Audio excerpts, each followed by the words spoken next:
Salut à tous les amis, j'espère que vous allez bien. Aujourd'hui on se retrouve pour une nouvelle vidéo. Ah, j'adore ces intros où je fais n'importe quoi.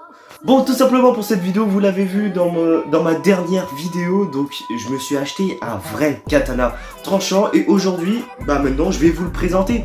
Je vais vous le présenter plus en détail. Alors pourquoi j'ai fait dans cet ordre là les vidéos? Parce que je voulais vraiment d'abord vous montrer le gros truc. Vraiment vous montrer l'utilité principale de ce katana. Enfin, même si pour moi le principal c'est la décoration, mais voilà.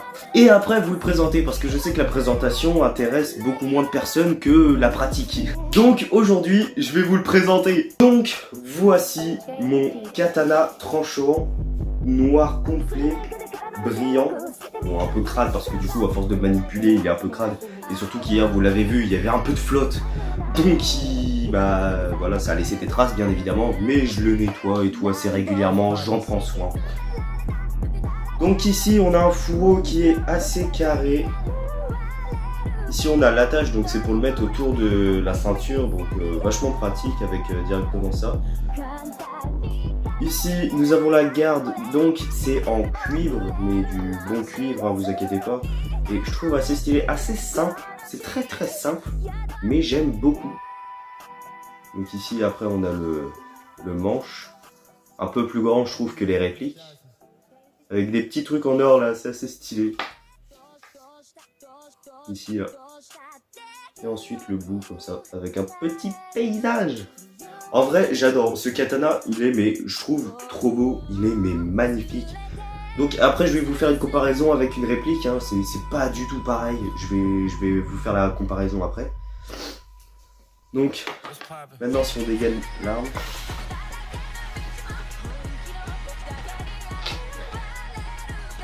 Voici la lame tranchante. Donc celle-ci, elle est bielle. Celle-ci, elle est bel et bien tranchante, hein, c'est pas comme les répliques. J'ai eu pas mal de commentaires, même si je le disais déjà dans la vidéo, que les autres ne tranchent pas, ok? Là, on peut voir vraiment que c'est fin, ça tranche quoi, ça tranche bien. On l'a vu dans la vidéo, ça tranche bien. Après, je l'ai pas aiguisé, hein, je l'ai acheté comme ça, je l'ai pas aiguisé, donc voilà. On voit aussi que c'est beaucoup plus épais au niveau de la lame, elle est beaucoup plus solide, bref. Tout ce qui est normal pour un katana est aussi 10 fois plus lourde qu'un katana basique. Je me rappelle, j'avais des crampes après l'avoir manié, mais après voilà, c'est une question d'habitude. Maintenant, j'ai vraiment l'habitude de le manier, et puis maintenant, ça va tout seul, quoi. Je me suis entraîné et tout avec. Donc, le voilà. Je vais aller prendre une réplique et on va aller comparer tout ça. Donc ici, j'ai la réplique de Tanjiro, donc fourreau en bois et tout. Enfin, celle-là, je vous l'ai déjà présenté, pas la peine de vous refaire une présentation. Donc ici, nous avons les deux katanas différents. Donc déjà au niveau de la taille, en vrai, c'est pas si... Il n'y a pas de grande différence en fait. Je pensais que le manche était plus grand, mais en fait non. Ils sont de la même taille. Donc ça c'est un bon point. Par contre au niveau du poids, ça c'est pas discutable. Le vrai katana est 10 fois plus lourd, vraiment. Ça c'est une plume à côté, vraiment c'est hallucinant.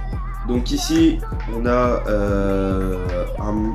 un fourreau qui est, il me semble, je crois, c'est un mélange d'alu et de fer, donc un truc qui est beaucoup moins résistant que ce qu'il y a là. Enfin, on le sent de toute façon au toucher. La poignée elle est beaucoup plus petite. La prise en main, ouais, la poignée est beaucoup plus petite et moins agréable que sur le vrai katana. Ensuite, le fourreau complètement différent. Hein. Ici, on a un vrai fourreau beaucoup plus épais et beaucoup plus solide. On le sent au toucher. Mais je pense que ce qui va être le plus fascinant à comparer, c'est au niveau des deux lames. On va comparer vraiment les lames des deux katanas. Donc voilà, encore une fois, hein, on sent que c'est beaucoup plus léger de cette main-là. Donc, vous voyez que l'épaisseur de la lame du vrai katana est pas du tout pareille que celle de la réplique. Si je vous fais un comparatif là comme ça, est-ce que vous voyez vraiment la différence? Donc voilà, après on a au niveau d'ici. Ici on voit que vraiment c'est super épais. Mais bon, en plus la petite gravure sur le côté qui fait plaisir. Ici on le voit, c'est super épais, alors qu'ici vraiment c'est tout fin. Ici c'est vraiment une plaque de métal. Là c'est beaucoup mieux formé et tout. C'est le principe d'un vrai katana en même temps, hein. Ça c'est qu'une réplique, hein. Donc voilà, je voulais vraiment faire la différence. On voit ici là, regardez, ici c'est beaucoup plus petit que là. On voit vraiment. Là on voit que les répliques vraiment c'est de la camelote. Alors que là vraiment c'est beau, c'est du vrai quoi. Donc c'est pareil, hein. L'épaisseur de la lame totalement différente. Ici elle est aiguisée, pas ici bien évidemment. Donc là on voit vraiment que c'est tout fin. Là on voit que c'est épais. Donc voilà, là on voit vraiment que c'est un vrai katana, ça change des deux répliques que j'ai et franchement je suis bien content de l'avoir dans ma collection.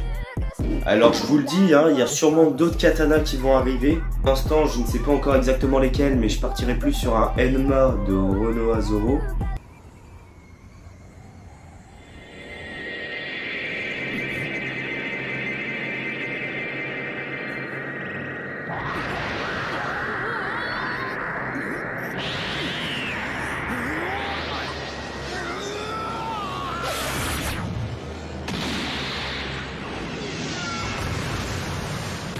Ou le Shisui. Autrefois, le célèbre Shisui était à la ceinture d'un samouraï légendaire. À présent, c'est à toi qu'il revient. Je suis persuadé qu'il sera honoré de t'avoir comme nouveau maître. Ou bien un autre katana, mais celui-là, je vous ne le dirai pas parce que ça, c'est une petite surprise. On va voir si vous allez kiffer ou pas, mais là, c'est un gros budget. Donc voilà, alors pour ceux qui veulent savoir, ce katana, je l'ai acheté à Davodo. Donc c'est un magasin à Landy, en Bretagne. À Landy, et franchement, il était moins cher que je le pensais.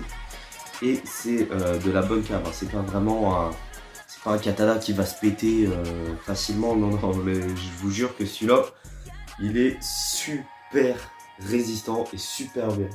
On va le remettre dans ce fourreau avant que je me coupe. Donc voilà, alors le seul truc dérangeant je trouve avec ce katana, c'est ça. Il se bloque pas dans le fourreau, vraiment c'est libre. Donc voilà, c'était la présentation de mon katana. Ce que j'aime bien avec les vrais katanas comme ça, c'est que justement c'est pas des répliques de manga. Donc c'est plus compliqué à trouver pour avoir exactement le même. D'accord? Celui-là, genre, je peux dire c'est bien quoi. Alors que les autres, bah, c'est pas du tout original, c'est celui de Salemi et de Tanjiro. Même s'il m'appartient en soi, mais bon, voilà, vous avez compris. Donc voilà, sur ce, les amis, c'est la fin de cette vidéo. J'espère qu'elle vous aura plu. Pensez à vous abonner, à partager, à liker, ça me ferait super plaisir. On a atteint les 200 abonnés, putain, ça fait plaisir. Et je vous remercie de me soutenir comme ça. Franchement, donc n'hésitez pas encore à vous abonner si vous êtes nouveau sur la chaîne. Je sais que pour l'instant je fais des trucs qui sont pas très quali, hein. C'est un peu compliqué, ok, de faire des trucs vraiment quali alors que je viens juste de commencer. Mais je compte m'améliorer d'ici quelques mois, quelques années pour pouvoir vous faire vraiment des trucs de ouf. Là c'est vraiment que des petites vidéos comme ça qui pourraient vous faire plaisir. Bon, faites pas gaffe aux toutes premières vidéos de ma chaîne parce que je sais qu'il y en a quelques-unes. Pas fameux, hein. Sur ce, je vous dis à la prochaine. Tchuss!